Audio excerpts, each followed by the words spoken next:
दीपा की शादी को 1 हफ्ता हुआ था। दीपा को लग रहा था कि शादी के बाद सब कुछ ठीक होगा। उसके ससुराल में सास, ससुर, ननद और पति हैं। छोटा सा परिवार होगा, कोई ज्यादा रोक टोक नहीं होगी। पर दीपा ने जो सोचा था उससे विपरीत ही था। ससुराल में 4 लोगों का परिवार नहीं था। दीपा की सास की बहुत दूर दूर तक रिश्तेदारी थी। आए दिन दीपा की अलग अलग सास आई रहती थी। दीपा बहू, ये तुम्हारी मौसी सास है, पैर छुओ सासू माँ के। जीती रहो बहू, अब जल्दी से पोते का मुंह दिखा दो। तुम्हें पता है दीपा, हमारा नवीन जब छोटा सा था हमेशा तुम्हारी मौसी सास के घर पर ही खेलता रहता था। बहुत प्यार करता है नवीन अपनी मौसी माँ को। बहू, मेरे लिए तो दूध में पत्ती डालकर ले आना और हाँ, चीनी कम डालना। काफी देर तक मौसी सास बातें करती रही, तभी पड़ोसन भी आ गई। राम राम सुमित्रा बहन, कैसी हो? अरे पुष्पा बहन भी आई हुई है। आओ आओ कमलेश, कैसी हो? बहू, ये भी तुम्हारी सास ही है, इनके भी पैर छुओ। अरे बहू, तुमने मेकअप नहीं किया? अभी तो तुम्हारी नई नई शादी हुई है। थोड़ा लिपस्टिक बिंदी लगा कर रहा करो। नई नवेली बहुएं सजी सवरी अच्छी लगती हैं। जाओ बहू, पहले मेकअप करके आ जाओ, उसके बाद सबके लिए चाय बना लेना। जी। दीपा को मेकअप करना बहुत कम पसंद था। वो लिपस्टिक बिंदी वगैरह कम ही लगाती थी, पर सबके कहने पर उस दिन उसने मेकअप कर लिया। अब तो ये रोजाना का ही नियम बन गया था। कोई ना कोई रिश्तेदारी की सास घर पर मिलने आती रहती थी। दीपा बहू, ये मेरे बचपन की सहेली है शकुंतला। ये भी तुम्हारी सास ही है, कुछ दिनों के लिए रहने के लिए आई है। और ये शकुंतला की बहन मालती, उनकी बेटी की शादी है। बहू, मालती मेरी बहन है, इस नाते ये भी तुम्हारी सास हुई। मालती के भी पैर छुओ। बस बस बहू, जीती रहो जीती रहो। शकुंतला, अपनी अटैची मेरे कमरे में ले चलो, वहीं थोड़ी देर लेट भी लेना। बता दो क्या खाओगी, दोपहर में बहू बना लेगी। दीपा, हम तो प्याज लहसुन के बिना ही खाना खाते हैं। तो कोई बात नहीं, तुम्हारे लिए बिना प्याज लहसुन का खाना बन जाएगा। बहू तुम्हारे लिए अलग बना देगी। दीपा बहू, इनके लिए बिना लहसुन प्याज का खाना बना देना। हाँ बहू, और ध्यान रखना बर्तन में प्याज और लहसुन बिल्कुल नहीं लगना चाहिए। बर्तन को पहले अच्छे से धो लेना। जी आंटी जी। अरे बहू, आंटी नहीं सासू माँ कहो इन दोनों को। ये दोनों भी तुम्हारी सासू माँ ही हैं। जी माँ जी। अभी तक तो सब ठीक था। दीपा हाँ में हाँ मिला रही थी, पर एक दिन दीपा नवीन के साथ घूमने के लिए जा ही रही थी। उस बीच नवीन की ताई और चाची दोनों आई हुई थी। माँ जी, ये चाय। हाँ बहू, लाओ रख दो। कहीं जा रही हो बहू? जी ताई जी, नवीन जी के साथ बाजार जा रही थी। दीपा बहू, कपड़े ज्यादा छोटे नहीं पहने हैं, कोई सूट साड़ी पहन जाती। ये कटे पिटे कपड़े भाई हमें तो समझ आते नहीं है। पता नहीं तुम आजकल की बहुएं ये टाइट कपड़े और छोटे छोटे टॉप कैसे पहन लेती हो। हमारी बहुएं तो नहीं पहनती। मजाल है अगर ऐसे कपड़े पहनकर कहीं घूमने के लिए चली जाएं। हमने तो इतना बोला ही नहीं है, अपनी बहू को इतनी छूट देते नहीं है। सुमित्रा, तुमने बहू को मना नहीं किया इस तरह के कपड़े पहनने के लिए? रहने दो भाभी, ये आजकल की बहुएं हैं, भाभी मना करे और ये मान जाए, ऐसा हो ही नहीं सकता। दीपा कोई कुर्ती वगैरह पहन लेती जीन्स के साथ। ये टॉप बहुत छोटा है। वो मैं ये टॉप मैं लाया था दीपा के लिए। मैंने कहा था दीपा को कि आज मूवी देखने जाएंगे, तो ये टॉप पहनने में क्या बुराई है? माँ, इस टॉप में क्या दिक्कत लग रही है आपको? और चाचा जी आपको? नवीन अभी बात पूरी ही कर रहा था कि तभी उसके पापा आ जाते हैं। नवीन की माँ, कल हमें गांव जाना है, सब नई बहू से मिलना चाहते हैं, तो माँ ने गांव बुलाया है। भाई साहब का दुकान से फोन आया था, नई बहू को लेकर जाना होगा, उन्होंने स्पेशल बोला है। देवर जी, इनका फोन आया था, मैं बात कर लेती हूँ, फिर तो हम सबको कल गांव निकलना होगा। बहू, अब तुम तैयार हो जाओ, गांव में बहुत बड़ी रिश्तेदारी है हमारी सासू माँ यानी तुम्हारी दादी सास अब तुम्हें वहीं मिलेंगी। दीपा और नवीन घूमने के लिए चले गए। थैंक यू नवीन जी, मेरा साथ देने के लिए। दीपा, 7 फेरे और 7 वचन निभाते हुए मैंने एक वादा ये भी किया था कि मैं हमेशा तुम्हारे साथ निभाऊंगा। ओके नवीन जी, गांव में कौन कौन रहता है? मुझे तो बहुत घबराहट हो रही है। यहाँ पर ही मैं अभी तक इतनी सारी सासों से मिल चुकी हूँ, वहाँ पर पता नहीं कौन कौन मिलेगा। हाँ ये तो है, गांव में दादी जी, परदादी जी और उनकी बहनें, बहनों की बहनें सब शुरू से गांव में रहती हैं। अब कुछ दिन के लिए तो तुम्हें उन्हें झेलना पड़ेगा। अगले दिन पूरे परिवार के साथ दीपा गांव के ससुराल में पहुंचती है। दीपा को लगा था कि गांव में उसे बहुत परेशानी महसूस होगी, पर दीपा को तो गांव में इतना प्यार मिला जैसा उसने सोचा भी नहीं था। गांव में दीपा की दादी की, परदादी की 10-12 तो बहनें थी। उसके अलावा बहनों की देवरानी, जेठानी और उनकी भी सास, कुल मिलाकर गांव में दीपा को 100 सासों से मिलने का मौका मिला। दीपा बहू, गिनती कर लो, तुम्हारी 1-2 सास नहीं है, बल्कि ये समझ लो तुम्हारी ससुराल 100 सासों वाली ससुराल है। सब तुम्हें प्यार देंगी। हमारे यहाँ सब एक साथ मिलजुल कर रहते हैं। हर परिवार में बहुत प्यार है। गांव में जितने भी दिन रहोगी तुम्हें किसी चीज की कमी नहीं रहेगी। अच्छा मुझे एक बात बताओ, तुम्हें सुमित्रा ने तंग तो नहीं किया ना? क्योंकि मैं भी इसकी सास हूँ।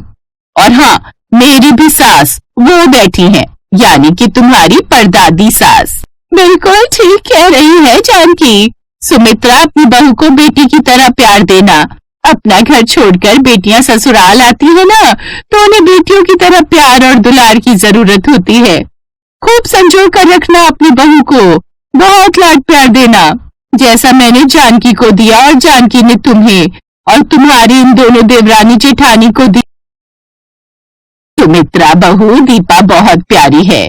बेटियां बहुत भाग्य से मिलती हैं। हमेशा मिलजुल कर रहना, मिलजुल कर रहने से प्यार बढ़ता है।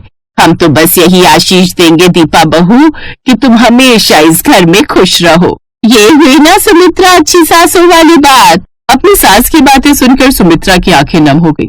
उन्होंने दीपा को गले से लगा लिया और कहा, दीपा बहू, अब ये घर तुम्हारा भी उतना ही है जितना मेरा। मैं वादा करती हूँ तुम्हें कभी पराया नहीं महसूस होने दूंगी। दीपा बहू, तुम हमारे खानदान में इकलौती बहू आई हो। मेरी तो 2 बेटियां हैं और तुम्हारी चाची सास की भी एक बेटी है। नवीन परिवार में इकलौता बेटा है। जैसे हम उसे प्यार करते हैं वैसे ही हम सब तुम्हें भी प्यार देंगे। दीपा बहू, तुम्हें जो पहनना है पहनो, तुम्हें कोई नहीं टोकेगा। तुम इस घर की बहू हो और बहुएं बेटियों की तरह रहें तो उसमें क्या हर्ज है? मेरी बेटी सुनैना भी तो ऐसी कपड़े पहनती है, पर मैं उसे कभी नहीं टोकती। तो फिर तुम्हें क्यों टोके? तुम भी तो बेटी की तरह हो। खुश रहो बहू। दीपा की आंखों में खुशी के आंसू छलक आए। उसने पहली बार महसूस किया कि वो इस घर में सिर्फ एक बहू नहीं बल्कि परिवार का अहम हिस्सा है। गांव की औरतें भी मुस्कुरा उठी। उनमें से एक ने कहा, दीपा बहू, मैं भी तुम्हारी सास ही हूँ। बस इतना ही कहूंगी कि जब इतनी सारी सासें हैं तो उतना ही ज्यादा प्यार भी मिलेगा। क्यों सुमित्रा, सही कह रही हूँ ना? बिल्कुल सही कहा सावित्री बहन। सबके चेहरे पर खुशी आ गई क्योंकि उनकी बहू दीपा के चेहरे पर खुशी थी। नवीन भी दीपा को देखकर मुस्कुरा देता है।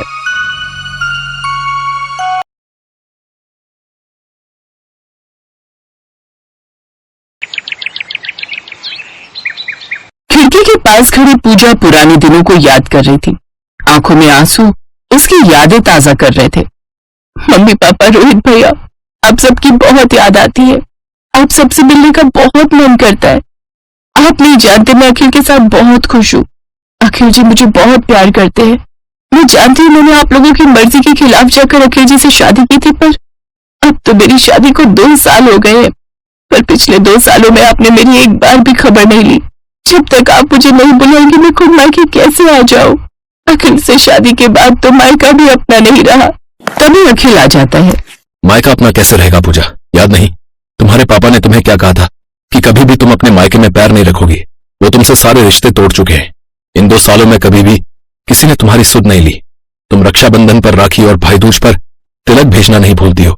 पर रोहित ने कभी सोचा कि एक बार मैं अपनी बहन से चुपचाप ही मिलने आ जाऊं? वो भी तुम्हारे पापा के खिलाफ नहीं जाता। क्या अपनी बहन के लिए उसका यही प्यार है क्या? तुम्हारी मम्मी तो तुम्हें याद कर सकती थी ना, वही एक बार फोन कर लेती। आखिर तुम नहीं जानते, पापा के गुस्से से घर में सब डरते हैं। उन्होंने सबको मना किया हुआ है मेरे से बात करने के लिए। पापा के खिलाफ कोई नहीं जाएगा, पर मुझे पता है मन ही मन वो लोग मुझे बहुत याद करते होंगे और मैं जानती हूँ वो भी कोई ना कोई बहाना मुझे बुलाने का ढूंढ ही रहे होंगे। तुम फ्रेश हो जाओ, मैं तुम्हारे लिए चाय लाती हूँ। कोई दिन ऐसा नहीं जाता था जब पूजा अपने मायके वालों को याद ना करे। कुछ दिनों बाद पूजा सब्जी मंडी में सब्जी खरीद रही थी, तभी उसे मायके के पड़ोस में रहने वाली सुनीता आंटी मिल गई। उन्हें देखकर पूजा बहुत खुश होती है। बातों ही बातों में उसे एक ऐसी बात पता चलती है जिसे सुनकर वो खुशी से फूली नहीं समाती। हाँ बिटिया, तुम्हारे रोहित भैया का रिश्ता पक्का हो गया है। अगले महीने की 5 तारीख की शादी का मुहूर्त निकला है। तुम्हारी मम्मी मिली थी तो बता रही थी कि यही दिल्ली की है लड़की। चलो अब तो तैयारी शुरू करो, तुम्हारे भाई की शादी है। अब तुम तो इकलौती बहन हो, सारे फंक्शन में तुम ही रौनक लगाओगी। मुझे लगता है 10-12 दिन ही तो शादी के रह गए हैं, तो तुम्हारे मम्मी पापा फोन कर ही देंगे। रोहित भैया की शादी का सुनकर मैं भी बहुत खुश हूँ। वो तो यही, मैं तो खूब तैयारी करने वाली हूँ। अलग से सुंदर लहंगा तैयार करवाऊंगी, बहुत सारा काम है। अरे मैं अपना मोबाइल फोन तो घर पर ही छोड़ आई, कहीं पापा फोन नहीं कर रहे हो? अच्छा aunty ji, thank you so much. आपसे मिलकर बहुत अच्छा लगा। रोहित भैया की शादी में मिलेंगे। पूजा जल्दी जल्दी घर पहुंचती है। उसे लग रहा था कि कहीं मम्मी पापा या रोहित की मिस्ड कॉल ना आ गई हो। क्या हुआ पूजा, तुम बाजार गई थी? हाँ, वो मेरी सहेली है ना काजल, उसके पापा का लहंगों का बड़ा शोरूम है। रोहित भैया की बारात में पहनने के लिए लहंगा सेलेक्ट करने गई थी। मैंने पसंद कर लिया है, सोचा एक बार तुम देख लो तभी खरीद लूंगी। पूजा पहले फोन तो आने दो, अभी तक तुम्हारे घर से किसी का भी फोन नहीं आया है। रोहित की सगाई हो गई, शादी की डेट फाइनल हो गई, शादी को 10 दिन रह गए और अभी तक तुम्हें किसी ने फोन तक नहीं किया है। अब तो शादी के कार्ड भी बंटने शुरू हो गए होंगे, पर खुद की सगी बेटी को शादी के लिए अभी तक एक भी फोन किसी का नहीं आया। ऐसे फालतू में परेशान मत हो, कहीं ऐसा ना हो कि तुम्हें मायके से कोई बुलाए ना और तुम तैयारियां करके बैठ जाओ। अरे नहीं अंकल जी, कैसी बातें कर रहे हो आप? ऐसे मौके पर मम्मी पापा मुझे भूल थोड़ी जाएंगे। आखिर मेरे भाई की शादी है, मेरे बिना शादी थोड़ी होगी। ऐसी बातें करके तुम मेरा दिल छोटा कर रहे हो। मुझे घबराहट हो रही है।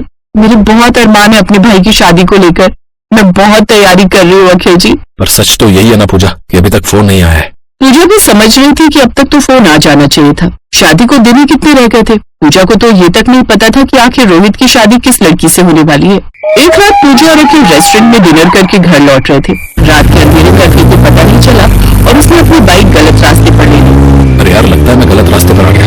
मेरे में समझ ही नहीं आया। अब एक काम करता हूँ, बाइक वापस मोड़ता हूँ। ध्यान से अखिल जी, बहुत सुनसान गली है। मुझे तो बहुत डर लग रहा है। यहाँ पर ज्यादा घर भी नहीं है। थोड़ा तो ध्यान रखो, कितना अंधेरा भी हो रहा है।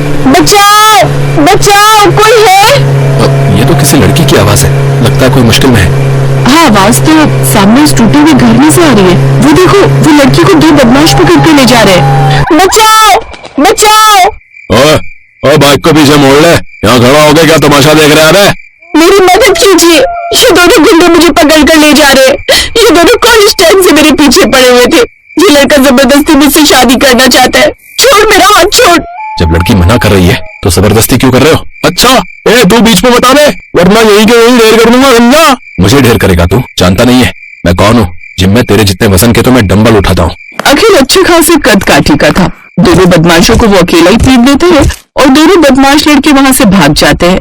थैंक यू सो मच, आज आपने मेरी जान बचा ली। अब सब ठीक है अखिल, हमें इन्हें घर तक छोड़ देना चाहिए। अब हाँ, तुम ठीक कह रही हो। पूजा और अखिल पूनम को उसके घर तक छोड़ देते हैं।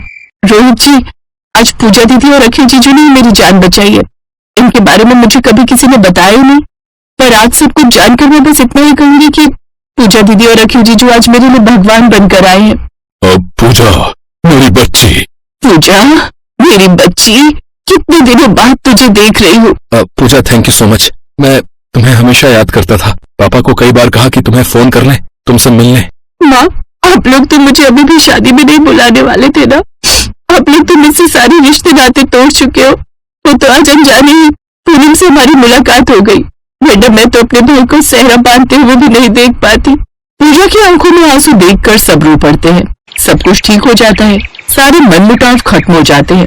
पड़ोसन सुनीता आंटी की बात सच हो गई। अपने भाई की शादी में सबसे ज्यादा आगे आज पूजा ही थी। आज शादी के बाद पहली बार उसे महसूस हुआ कि उसे अपना मायका फिर से मिल गया।